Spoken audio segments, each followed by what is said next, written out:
Black mold, huge leaks, and standing water are all things that I need to solve before I can attempt to turn this place into my ultimate dream shop. This is 50 by 50. It's a nice big shop, but it is full of some problems that I did not see when we bought this place.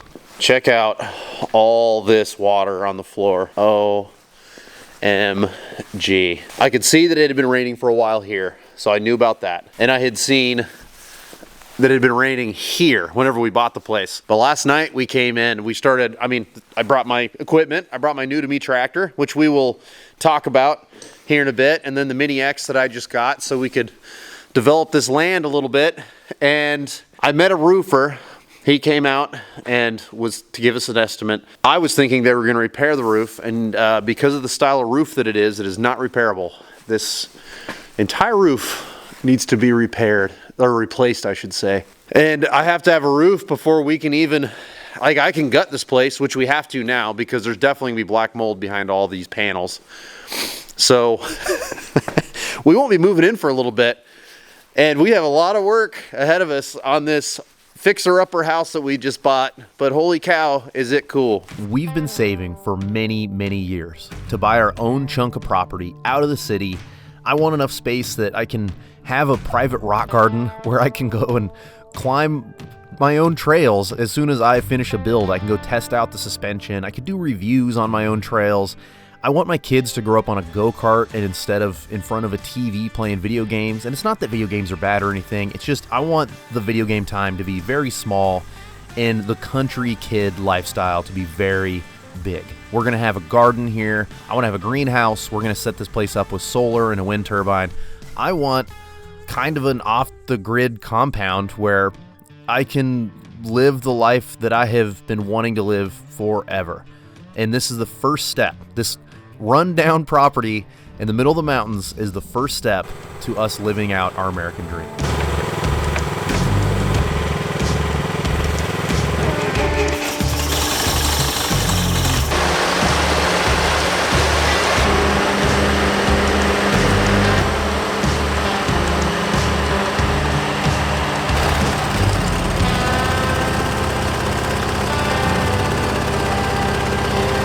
This 1957 Massey Ferguson tractor was a gift from my mother and father-in-law. For many decades, they used this tractor, and now they're getting at a point in their life where they don't need to do much more tractoring. So they gave it to us knowing that we were going to be able to use it on the property that we were going to hopefully get this year. And the plan today is to use this to level out this drive-in as much as possible, because before we can really start to work on this shop and fix the barn and all this other stuff, we need a drive that is capable of getting heavy stuff back here without sinking in the mud. So I've got a huge delivery of rock that's going to be coming, and even though it's raining, I need to get this drive as prepped as possible before all the gravel shows up.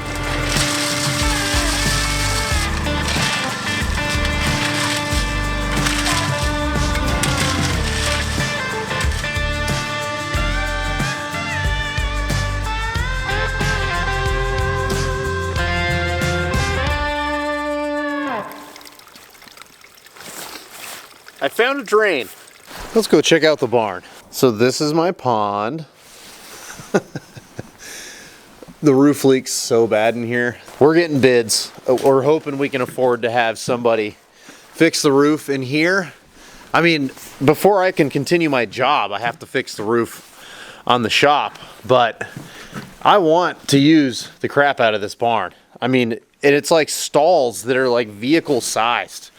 I've got a very cool 1937 Plymouth PT50 that I inherited that needs to get stored somewhere before we work on that, whenever that's going to be. And many other things that need to be stored in here. This is 2 stories too. All right, let's see if we can, oh boy.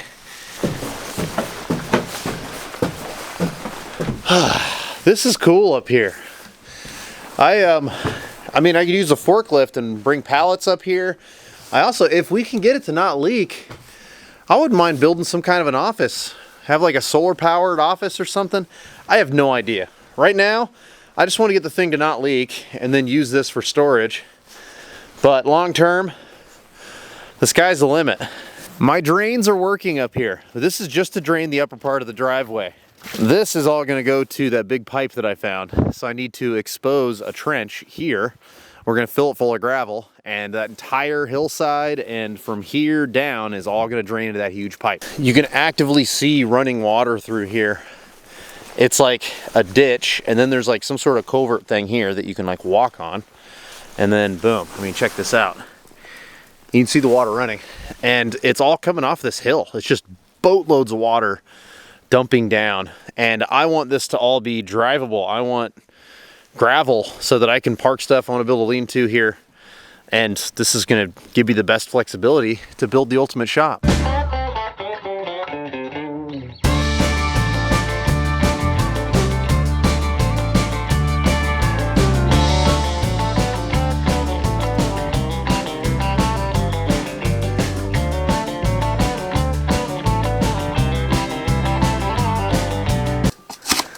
Oh, that sounded like pipe.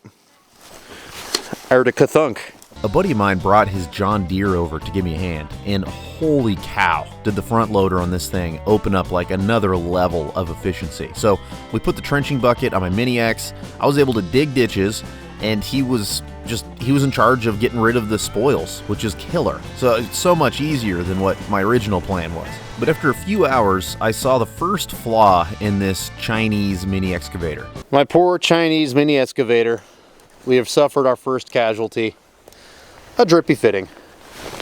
And everything in this is like really hard to reach. So I put a piano hinge on that side. I cut the back and then put these straps in. So at least I don't have to, like, before I would have had to unbolt all these bolts, reach in there, and then there were 6 bolts on the outside. So at least we can get this level of access. But the fitting that's leaking is like back there. So I have all the right tools to do this at my house, but I don't have any tools here yet. If you've seen the channel before, you know that I can't leave anything stock, and this mini excavator is no exception. So I added this switch panel, I added a fan to blow across the motor in order to like keep temps in check whenever I've been using it for a few hours. I even added a filter for the hydraulic system to keep everything running strong. These micro excavators are really interesting because you can get them so cheap. Like, you can get them on Amazon, you can get them on eBay.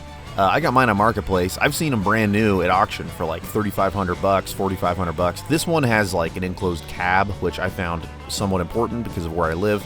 And so it was a little bit more money, but dude, these are all so crazy affordable.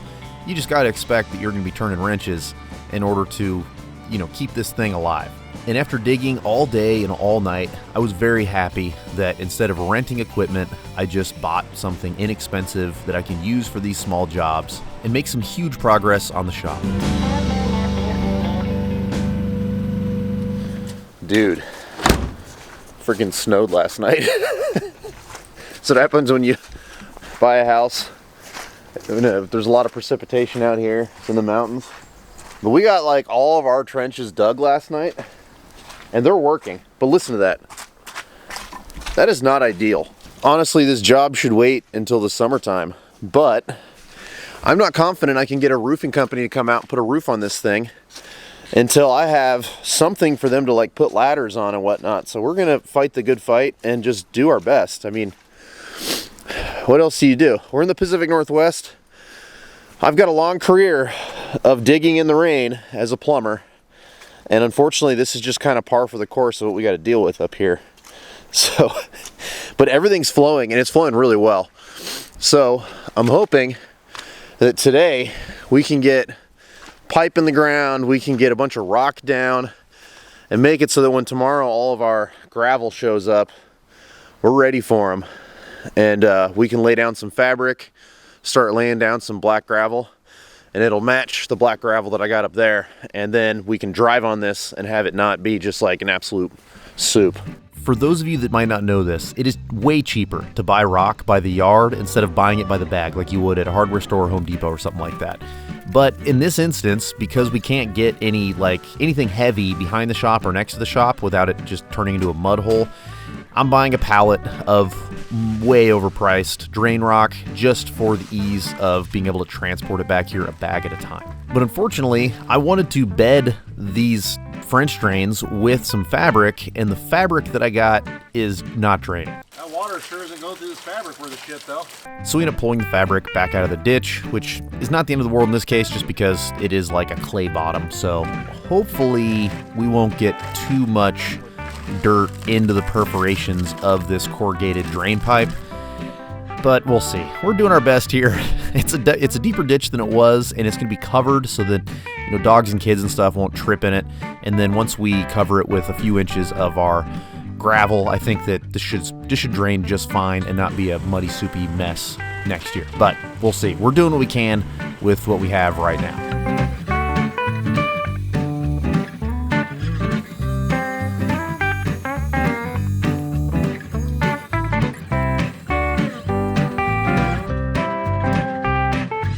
I want all of the top gravel to be the same on this property, so I took a scoop out of the gravel on our upper driveway to make sure that all the gravel that I'm buying for the lower driveway is the same, just because I think it's going to look a lot more like an organized mess if I have some of the stuff between these different buildings matching.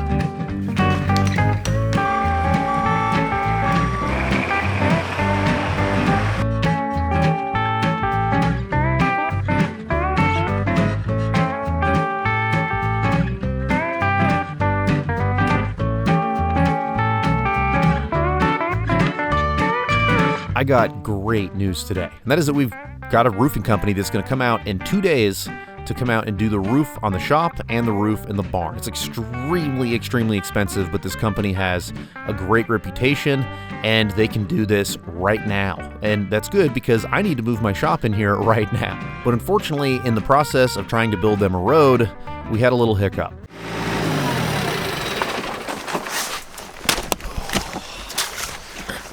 What a mess. This road's good, but the hill is not. So unfortunately, the gal that showed up yesterday, she didn't want to back down because she saw the mud on the road and she didn't like it, which that's fine. She called her boss. Her boss backed down, no problem. This morning she showed up. She went over a few feet farther than she was supposed to and went into the hill and squished the whole hill down instead of into the road. So right here is like the edge of where that hill was this morning. And you can see where I spent the morning putting rock into the spot that the owner of the company said was too sloppy. So I was like, no problem. So I bought a bunch of rock, put it in there. She messed up on her aim and turned into a really big project for me to fill. And then we had to dump this because it was heavy, and it was probably the only way to get her back out. And this is not the process in which this is supposed to go. This over here is plastic.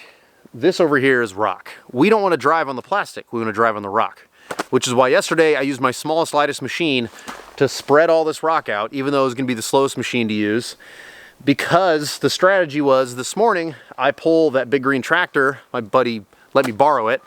And I only have that driving on rock that is on plastic.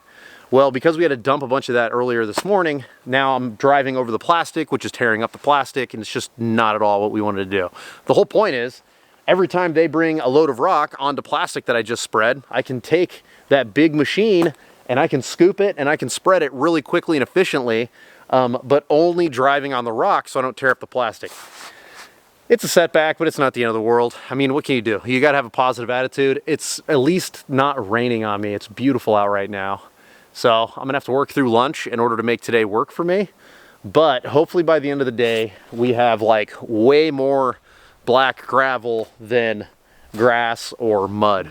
This is 64 yards of black 5/8 gravel. It is a ton of work. I did like 5 yards of drain rock and then 4 yards of quarry spalls, and I unloaded all that by hand. This has been a brutal 9 days, but now we have roofs on 2 of our buildings so they can start to dry out. I've got a place that I can drive without getting muddy, and we officially have a place that I can start work. And on top of all that, I've got a killer spot to raise my family.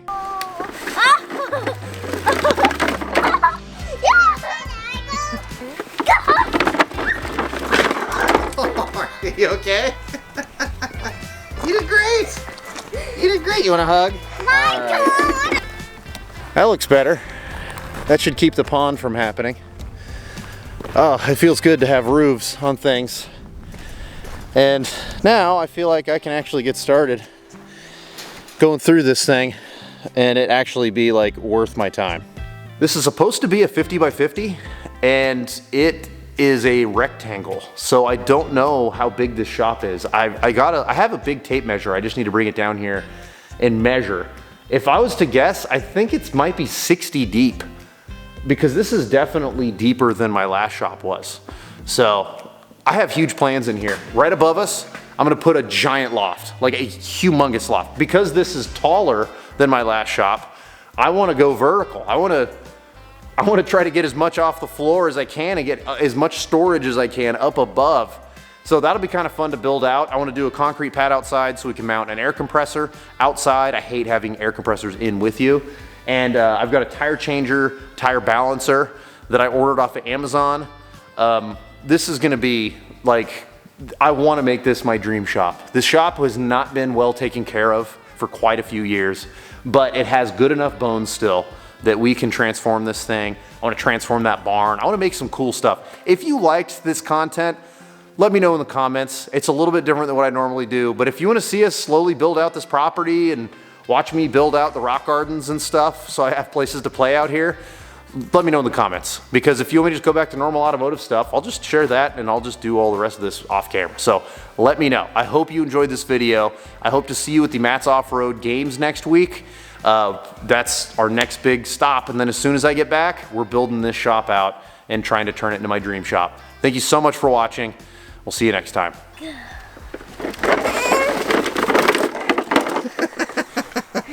Did you film me? I did.